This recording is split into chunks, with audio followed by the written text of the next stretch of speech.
Mr. Speaker, I yield 3 minutes to the gentleman from Florida, Mr. Donalds.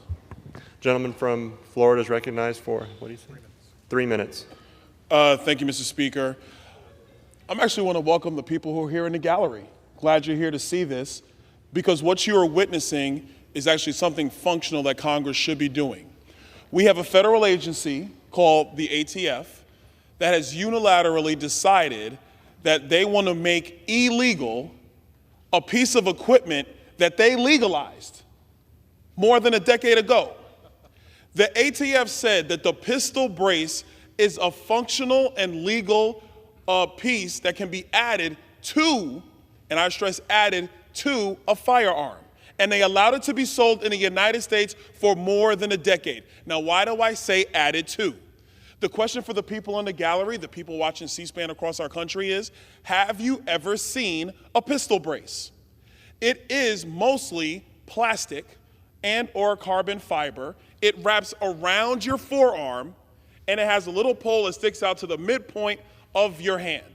The purpose of said brace is for people who actually had an arm injury but still wanted to take advantage of their Second Amendment rights. And the ATF, more than a decade ago, allowed that brace to be sold in the United States. And now we have same ATF who's deciding unilaterally to go back and say that that brace now needs to be registered, and if you don't register it, you are a felon in the United States. If that is not a gross violation of separation of powers, I don't know what is. Because Congress never gave the ATF that authority to criminalize American citizens after they were allowed to buy a piece of equipment.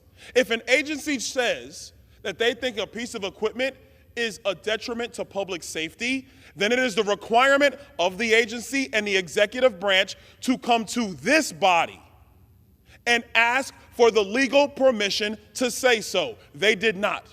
They don't just get to act on their own accord. They don't just get to define terms for themselves unless Congress gives them that ability.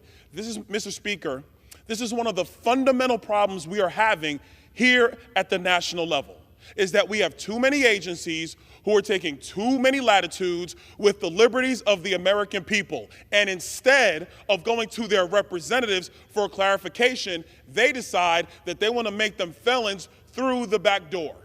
That is abhorrent. That is a violation of separation of powers. It is a violation of the very Constitution, and it's a violation of the liberties of the American people that we are all here to represent, regardless about how you feel about guns, and regardless of how you may feel about a pistol brace.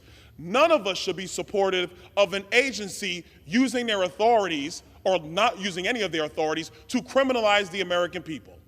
This is a good CRA. We should be voting up on this CRA. The gentleman is recognized for an additional minute. 1 minute.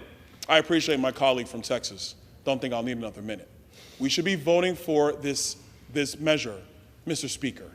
This is a measure to stop a federal agency from stepping over its bounds and turning law-abiding American citizens into felons. A vote no on this measure is a vote to allow the federal agencies to run amok, unobstructed, over the will of the people.